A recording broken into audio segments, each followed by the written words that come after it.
Hey there, everyone. I am getting ready to start a series of Instagram Lives. It's going to be kind of like a virtual book tour, all about a faith that will not fail. And we're going to be having 10 different conversations about what real faith looks like in the midst of real life. So we have a wide variety of guests that will be coming on. Tonight is the first one. I've invited my good friend. She has worked with me for years. And her name is Tiffany Baker, and she is going to be joining in just a moment. I'm waiting for her here, so we're going to just riff for a second. Let's see. Tiffany, I invited you, but let's see if it works. So let's see here. Let me try this. Thanks for hanging in there, guys. Let me see if that works.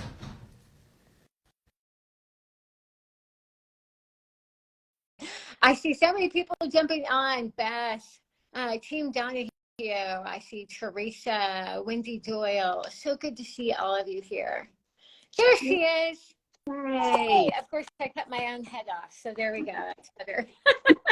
Can you guys hear me okay? I'm not using my headphones because I wanted to be able to have everything free. So I want to make sure everybody can hear all right. Tiffany, how do you look so fantastic and put together at the end of the day? Because I'm like dragging my sorry self in here. I just had two dogs all over me, so I put a little moisturizer on and some blush, and I wiped off the dog hair. We call that a refreshing flush, right? You have like you know, they have you spray moisture on your face now to make you look like vibrant and alive. At my age, it's just sweat. It's like a hot flash. So, but we're just going to go with that. Jan, I see Jan. Oh, nice. I see so many different people here. I'm so glad you're here. So we're going to dive right in, as I said. Thank you, Roxa. So glad you guys can hear me okay. So this is the first of 10 conversations about what real faith looks like in the middle of real life. So consider this a very unplugged, honest conversation about faith as it actually plays out in the middle of hard circumstances. So it's one thing to talk about faith in theory, right? To see it in a book or in your journal or even to hear a sermon about it. It's another thing to wrestle with the reality of what we believe when life feels like it has been completely turned upside down on its head. And so these conversations are meant for you to be able to have access to real people that are walking out true faith in their own unique story. So that's what the hope is for these. We're going to be talking about everything from like faith and anxiety, or faith and loss, or faith and doubt, all those different things that all of us struggle with. I see more and more of you jumping on. I'm so glad to see you. So these will be conversations about my new book, A Faith That Will Not Fail. We are going to make it as practical as possible. If you have questions that you want to make sure that I answer over the next 4 weeks that I do this, make sure you send me a direct message, or you can leave a comment on this reel, on this live, which will become a reel at some point in time. You can leave comments, whatever, because we want to answer your real questions in real time. So, Tiffany, with no further ado, I'm going to stop talking and I'm going to start pointing questions at you because we really want to hear from you. So for those who don't know you, and I said this at the very beginning, for those of you who have just joined, I want to recap this. I've known Tiffany for what, 5-6 years now? Yeah, I think so. And you're still my friend. What the heck? And you're still mine. Yay. And Tiffany has worked with me, collaborated with me on, at least, were you on IM or just Relentless? Just Relentless, yeah. And A Faith That Will Fail. So 2 of my 4 books, Tiffany is working her little tail off in so many different ways to support the community, to support me, helping with social media, all of that. So Tiffany and I are tight, and we've shared a lot of life together, unplugged, outside of the public sphere. And so I wanted to make sure you guys had a chance to hear from her. So Tiffany, in a very short, let's say 60 seconds, tell people a little, like a high level view of what your story has looked like up until this moment. High level view, grew up in an amazing Christian family. However, I did have my own burning bush moment. Growing up in the church, my parents were youth pastors. My dad was the music minister. I was the little tambourinist up on stage at 5 years old. I did not know that. had you bring your intro for this. I know. I could totally. And so I grew up in the church back then we did 3 services a week, all the things. I hit high school and literally all hell broke out. I was a 4.0 student, the good girl, the goody good girl. And I got messed up with the wrong crowd, with a drug dealer, a drug addict, and found myself trying to get pregnant at 15 to stay with him. Got kicked out of my house, got kicked out of my school, and I had praying parents.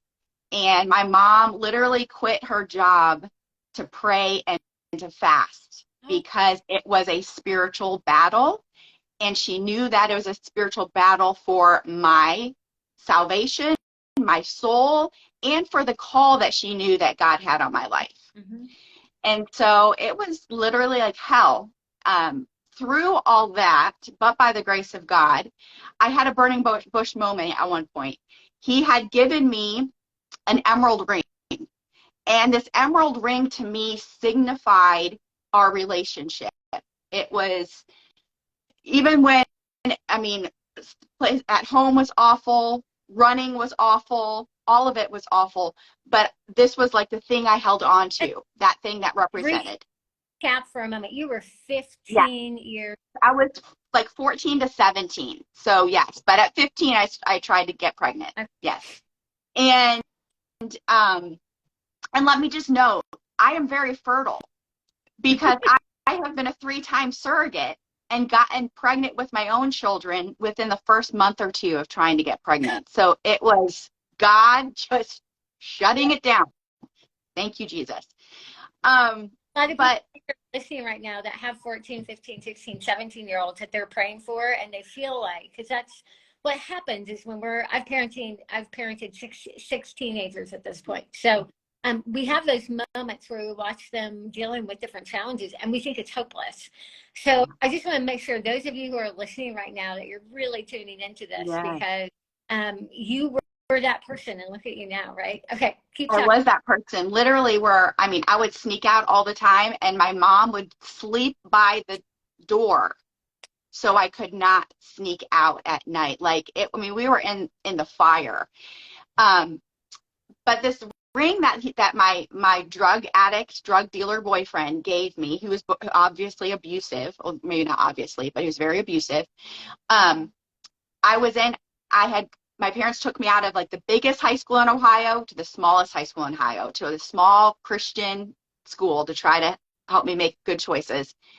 And I was in chemistry class, and he was running. He had like 5 warrants of arrest. He had dropped out of school. He was older. And I was contemplating our relationship, and I looked down at this emerald ring. And literally before my eyes, this stone cracked while I was looking at this ring, the symbol of our relationship. And I turned it over, and it fell out into 5 pieces in my hand. My goodness. And that was my burning bush moment, to that, like, all the things my parents were saying, I could poo-poo. Yeah. All the counselor, they tried to put me in juvenile detention for being unruly. All the things, I could cut that out of my head and I could turn that off. But when there was a literal miracle in my hand, I had to wake up. That burning bush moment, I had to wake up, and I knew that the God of the universe was real, and I knew he wanted to get my attention. And that is what gave me the strength to end that relationship, and to know that God had something better for me. And so since then, it's been a journey of getting to know myself and getting to know God better. Okay, so a couple things. One, it's interesting to me, I find it interesting to me that it was such, like, God literally spoke to you in a way that you could receive. But it's not all of us are going to have an emerald ring that cracks in front of us. It's different, and for some people, it's not one moment. It's a series over years. That's what's so interesting, important. But I would imagine, so that was when you were 14 to 17. You're not 14 to 17 anymore. So I'm guessing you've had more challenges since then, right? You've had additional. And I'm guessing God didn't use the same technique to remind you or reassure you of his reality at these other difficult seasons of your life. So just generally speaking, what are some other challenges that you've had in your adult life since then when it comes to faith, your real faith, real life, and wrestling with, and how has God spoken to you in those places or tried to connect with you or reassure you in those places? I would say a big one that I experienced was a really hard one that I experienced was when our daughter 6 years ago collapsed in my arms in a grand mal seizure in the middle of a restaurant. And out of nowhere, we're visiting family in rural Pennsylvania, had to wait 20 minutes for the volunteer ambulance to show up, and she turned blue. And my husband and I were in full-time ministry, doing all the right things, loving Jesus, serving his people, and she collapsed in a grand mal seizure. I literally thought I was being punked. Ashton Kutcher, are you coming out? Like, is this real? And I was crushed. I was just crushed. I really had a crisis of faith of who I knew God to be and what I was experiencing. And so that was a real moment that I had to hear from God. I had to be able to be like, yo, what is up? Like, something is off. Either I'm doing something wrong or you're doing something wrong, and I need to know which. And so I had to dive in. Isn't it interesting that we have to, when we're in pain, we have to find somebody to blame, right? And, oh, yeah. And I find people falling into one of two camps, right? So when we're in pain, we need to be able to point and say, this is why. And typically, if we have grown up in a very legalistic environment, we will look at ourselves and say, I must have done something wrong. God's punishing me. And certainly there are moments when our behaviors warrant like natural consequences. Okay, that's not what I'm talking about. But we're in pain and we think, okay, either, like you said, either God's doing something wrong or I'm doing something wrong, right? So for me, I tended to blame myself because that was kind of my background, is it must be something shameful about me causing me to experience some kind of pain. The other, right, when we run out of being able to blame ourselves, then we blame God. It's he's not holding up his end of the bargain. Like, I've done my job, he's not doing his job. Did you ever struggle with the fact that you were this girl that was kind of wild, crazy, rebelling, all of this? You turned your life around, serving Jesus with your whole heart. And on top of this, you mentioned this briefly, you've been a surrogate to other couples who couldn't have children on their own, and that you came in serving them in a very, very selfless and very dramatic way, where you are literally giving up, balance and more of your life to be able to serve other people. And that's your ministry, right? So here you are. You not only turned your life around and turned to Christ, but then you're doing something that's very sacrificial, and yet you have your daughter who's suffering. That can really take a person off, right? Oh, absolutely. Absolutely. I mean, there's not a better word than crushed. Yeah. Like, just brokenhearted and just crushed, and be like, that was my, like, I don't get it. I saw in the Bible, A plus B equals C, and I was doing A plus B, but C wasn't happening. And so I didn't question my salvation. I questioned God's goodness, and I questioned the promises in his word. Yeah. And I think that's understandable. Those are valid human responses to things, answers to. And so for those of you who are listening, if you've ever been there, I hope you're finding some comfort and community in the fact that you're not the only one that has wrestled with those kind of hard tensions between, what seems so black and white in scripture in the Bible, but doesn't work out so black and white in real life. So how did you and do you, because I'm guessing this is an ongoing journey, because faith, like any relationship, is always growing and evolving. How did you and do you, I guess, deal with or counteract that sense of unfairness when God doesn't behave the way that we think he should? You know, I had to get my bearings because first of all, I thought that seizure was a one-off. And so I dealt with that. I was like, okay, we're going to go to our doctor and he's going to tell us it's a fluke. Yeah. Because I was like, that was it. That was a fluke. I got my faith Yeah. pants on and I was like, that was a fluke. It's it. So, but the ER said, go to a neurologist and get tested. I was like, okay, we're going to check off the boxes and we're going to find out again how good God is. And had an EEG done, and the neurologist comes in and starts talking to me about my child having epilepsy. And I literally, like, I just remember seeing his lips moving, but like, again, it was not computing. This was not what I signed up for. This is not what I was coming here to hear. Yeah. And so it blew my mind again that it wasn't just a one-off. Now she's getting diagnosed with epilepsy and needing to get on meds.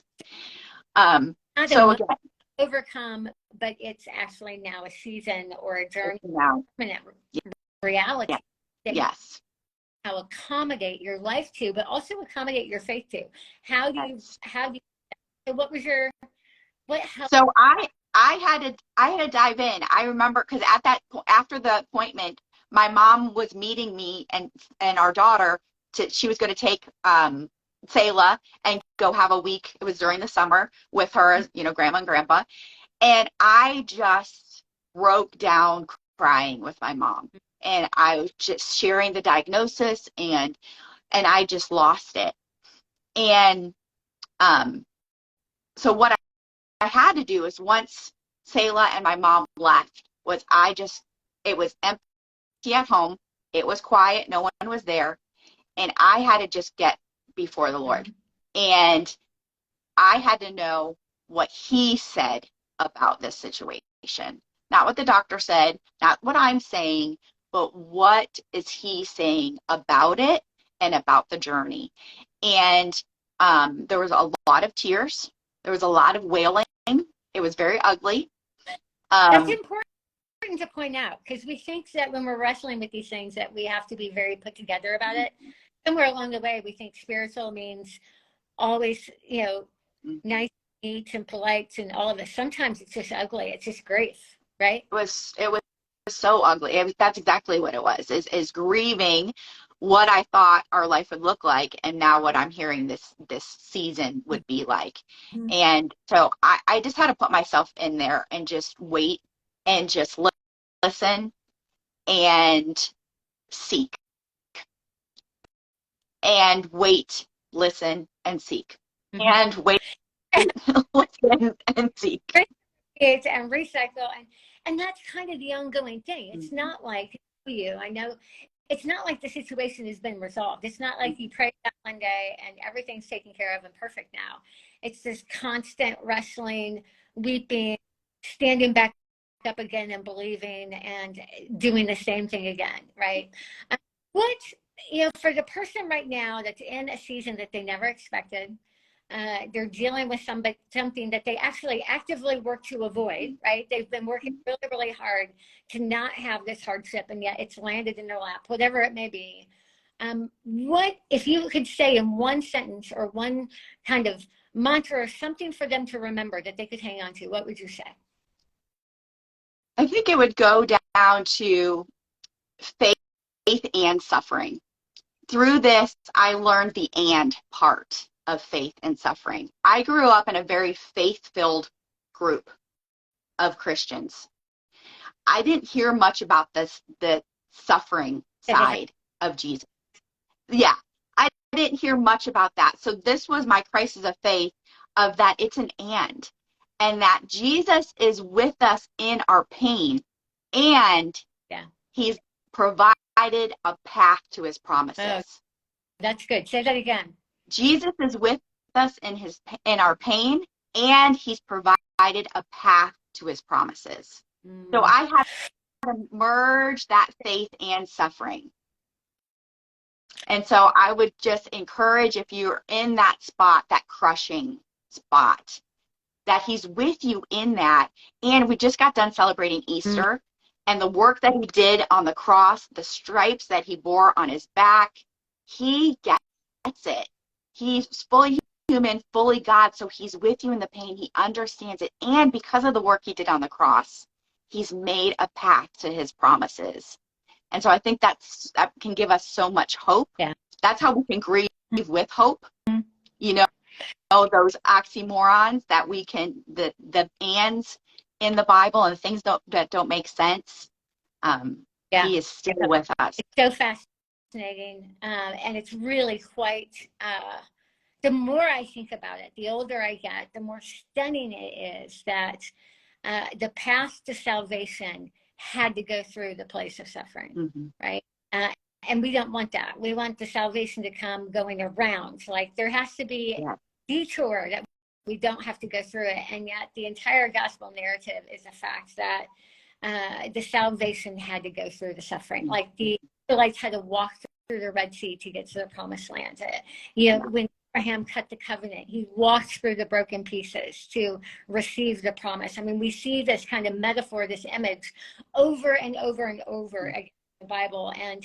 And although we're still left with our questions, right? We still will have our whys and we don't understand.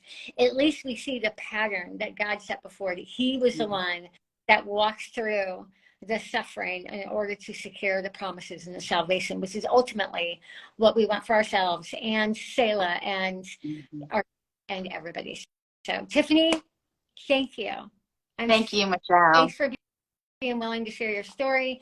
By the way, Tiffany has all kinds of resources. If you don't know her, if you're not connected with her, I highly recommend that you follow her on Instagram. You can find out, she wrote a beautiful devotional book there. You can find out about that. She does all kinds of videos. She's one of the most positive, encouraging people I know, and she's definitely been an important voice in my life offline, privately. And so I highly recommend that you connect with her and let her speak truth and hope and faith into your life exactly where you are as well. And again, this is just the first of 10 conversations about a faith that will not fail. Our goal with this is to kind of get away from talking about faith in theory and instead talk about what real faith looks like in the middle of real, messy, difficult life. So we will have more dates coming up. The next one is on Sunday, April 23rd. Make sure you put a reminder in your calendar to join us. You do not have to read the book to be part of these conversations. We just want it to be a free resource for you. If you have questions, things that you want to make sure we talk about, leave it in the comments or send me a direct message. I would love to hear from you. We want this to really meet you exactly where you are. All right. Thank you, friends, for being with us. Have a wonderful evening. We'll see you again soon.